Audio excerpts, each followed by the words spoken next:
Damas y caballeros, estamos en enlace directo con el señor Ricardo Valdés, ex ministro del Interior, a quien le damos la cordial bienvenida a través de Radio Televisión Latina del Perú. Señor Valdés, muy buenas tardes, muy buenos días, qué gusto de tenerlo con nosotros para poder hacer el tratamiento, el análisis correspondiente de esos hechos coyunturales que afectan principalmente al país y a los peruanos que están atentos a lo que usted pueda advertir en esta ocasión. Don Ricardo Valdés, muy buenos días, bienvenido a Radio Televisión Latina del Perú. El Perú lo escucha atentamente.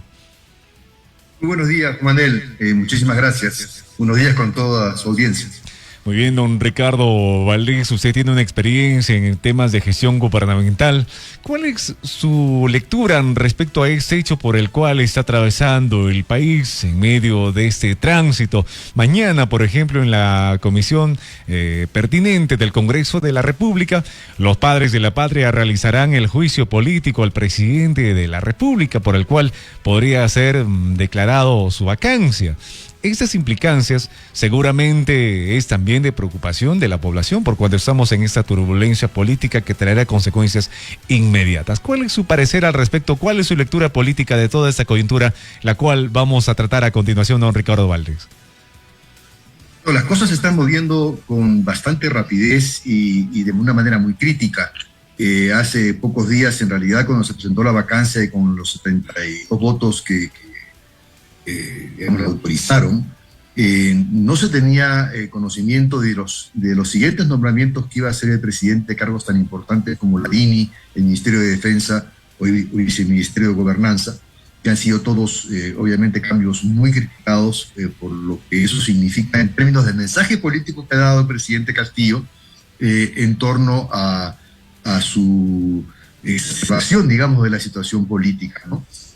Por la pertenencia y por las afinidades de estas personas que han ocupado estos cargos.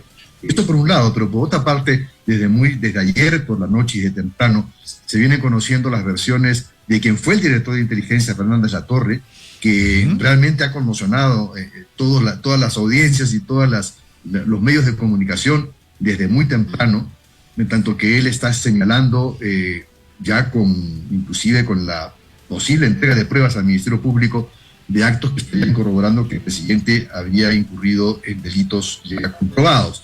Entonces, esto cambia el escenario porque lo que se veía como una vacancia muy difícil de obtener, se ve de alguna forma hasta cierto punto facilitada, dependiendo de las reacciones de los congresistas que han sido fieles al presidente Castillo.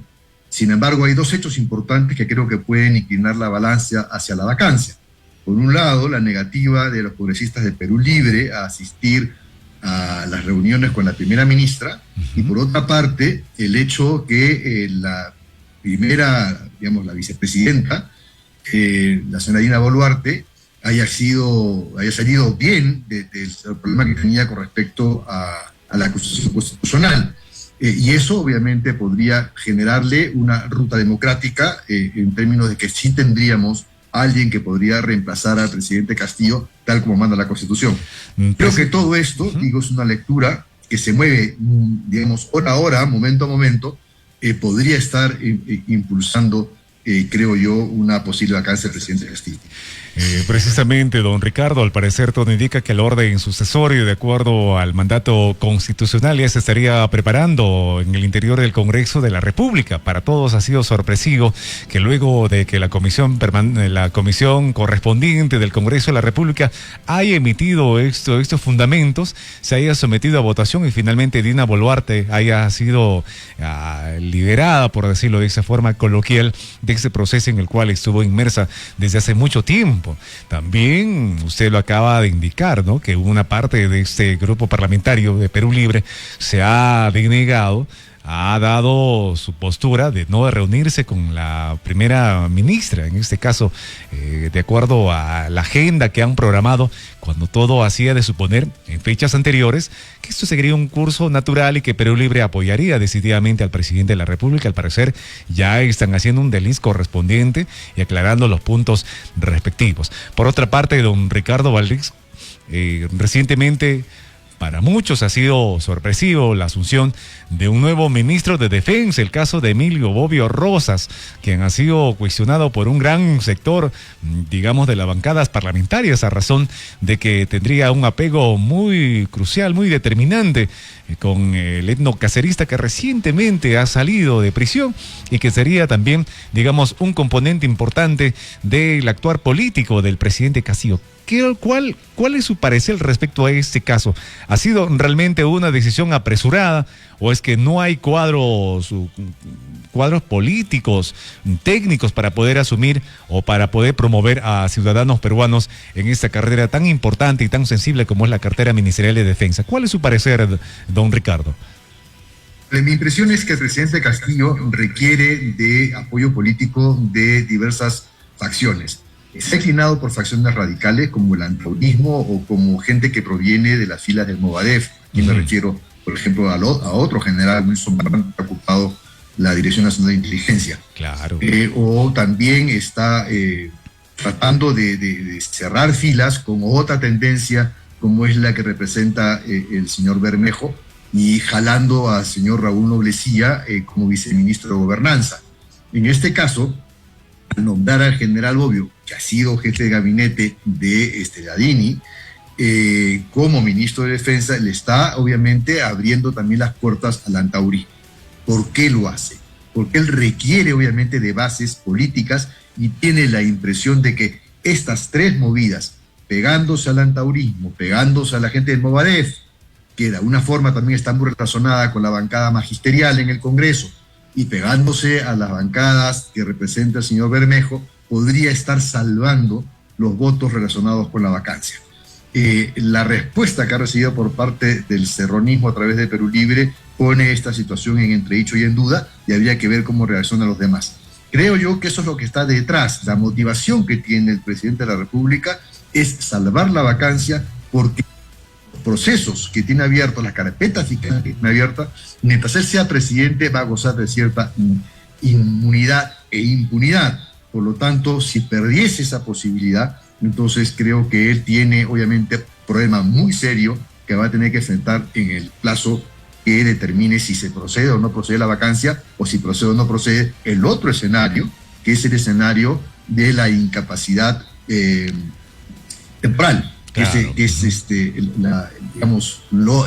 el otro juego que también se está dando en el Congreso de la República, ¿no? Que seguramente sería la carta que se jugaría si no procede la vacancia.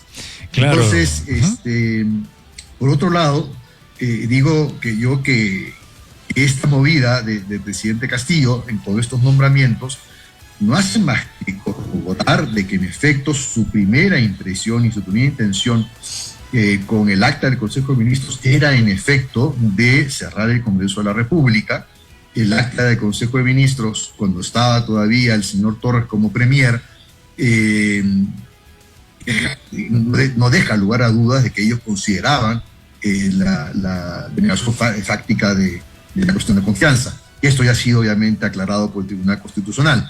Y poner a una persona como Betsy Chávez como primera ministra, que aún no ha pedido obviamente la confianza, el voto de investidura, era buscar la segunda posibilidad de vacancia. Esa era la estrategia, me parece a mí, que había desarrollado el señor Torres, ex premier, ahora jefe de gabinete de la actual primera ministra, con el presidente de la República, buscando seguramente que no se le dé la confianza a Betsy Chávez, y seguramente Castillo volvería a nombrar al señor Torres como premier para de esta forma tener una segunda opción de negación de confianza y cerrar el Congreso. Esto es la tensión que estamos viviendo entre el Ejecutivo y el Legislativo, y en esta tensión el señor presidente de la República está jugando sus fichas, tratando de encontrar obviamente refuerzos en el Congreso, en la bancada magisterial, en la bancada del señor Bermejo, y obviamente también en la bancada de digamos, gente que responda al terrorismo, ¿no? Qué situación enredada, enrevesada, intricada por lo que está atravesando el presidente de la República. Usted como exministro sabe bien cuál es la dinámica del interior del Ejecutivo y seguramente ahora mismo está la situación tan movida, puesto de que se acercan las horas, es determinante. En estos momentos se debe estar seguramente con el teléfono en mano, tratando de corroborar aquellas alianzas que se han pactado de palabra en diferentes carteras o en diferentes grupos de parlamentarios. Mañana se ve esta situación inmediata que obedece justamente al juicio político. Ya sabemos, don Ricardo, que la parte de defensa del presidente de la República ha tratado de llevar esta situación al plano jurídico, ¿no? Indicando que se tengan que comprobar a través de hechos fehacientes. No obstante, mañana se estará viendo esta situación, volvemos a repetir. Y también, a pesar de que el ministro de Justicia, Félix Chero, ha indicado que el presidente de la República no acataría ninguna vacancia, a pesar de que esto se podría dar en el Congreso de la República, hay especialistas, como es el caso del ex decano del Colegio de Abogados de Huánuco, con quien hemos conversado y ha dado una explicación ilustrativa a la población, es que esta vacancia se da de cumplimiento inmediato en caso de aprobarse, y de esa manera el presidente de la República estaría siendo inclusive capturado y procesado, ¿no? Porque si ya pierde sus privilegios como mandatario, automáticamente baja al llano y se daría pie también a que las autoridades tutelares del Estado puedan hacer lo correspondiente. ¿Qué situación más complicada? ¿Cuál sería la salida? ¿Qué podría darse en dos escenarios mañana? El primer escenario, en que mañana se apruebe la vacancia del presidente de la República y en caso contrario no se aprobase, el Congreso de la República no obtuviera los votos correspondientes para esta iniciativa. ¿Qué es lo que seguiría a continuación en ese punto seguido de ese relato, en esta segunda probabilidad que le estamos exponiendo? ¿Cuál sería el siguiente paso que podría dar el presidente de la República? Aquí en primer lugar lo que hay que dejar en claro es que lo que está produciendo mañana es un juicio político. Es cierto. No es un juicio penal, no es un proceso judicial. Mañana hay una valoración política del comportamiento del presidente y de la moralidad del presidente y de su ética. Eso es lo que está en el sustento de la vacancia.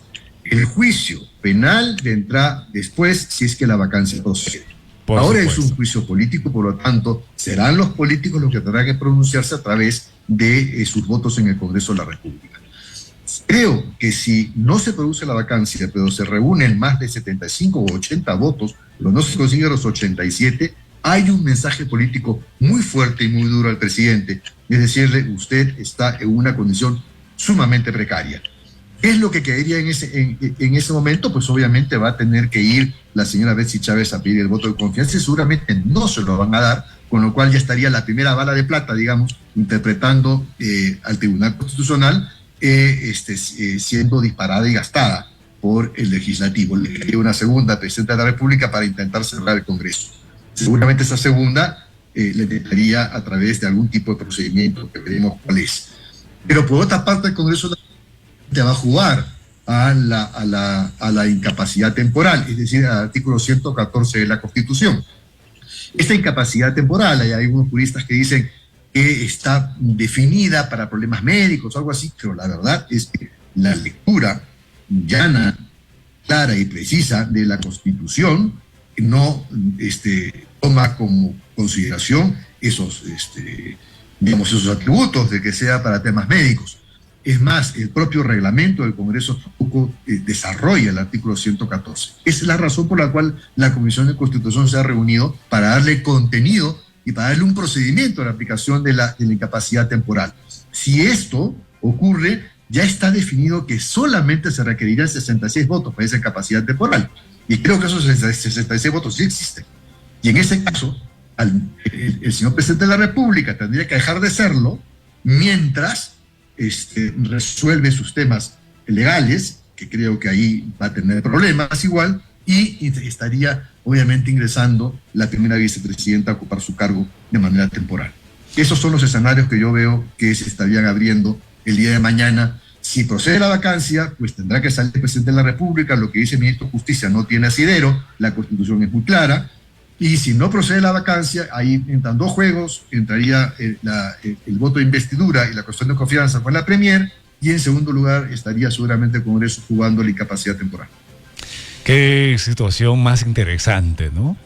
Don Ricardo, como para poner los anaqueles de la historia, sobre todo para poder ilustrar a los jóvenes más adelante, aquellos que nos sucederán en esta temporalidad generacional, de hacerle ver los aciertos y errores propios de esa democracia, la importancia de poder decidir bien y sobre todo la reestructuración importante del quehacer político, ¿no? Mire, ¿a qué punto hemos llegado los peruanos por elegir el mal menor, entre comillas, y qué situación nos está arrastrando esta vorágine constante, esta situación de inestabilidad política que está afectando principalmente a los pobres del Perú, que son, digamos, parte del argumento que siempre está indicando el presidente de la República. Don Ricardo Valdés, estamos realmente complacidos de tenerlo en nuestros estudios, de poder conversar un poco más con personas como usted, que tiene ese trajín correspondiente, tiene la palabra y tiene ese cúmulo vivencial,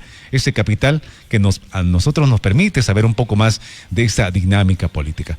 Don Ricardo Valdés, finalmente, para despedir esta leve entrevista, no será la primera vez, seguramente estaremos conversando más adelante de otros temas, sabiendo que mañana se va a votar por este caso posible en el cual se estaría sacando de carrera al presidente de la República. Estaremos atentos a lo que pueda vertir. Sus palabras finales, don Ricardo, para despedir este pequeño segmento. Bueno, hay que estar muy atentos a lo que decía el Congreso. Creo yo que hay que hacer un llamado. En estos momentos, como usted bien ha mencionado, está en juego la democracia.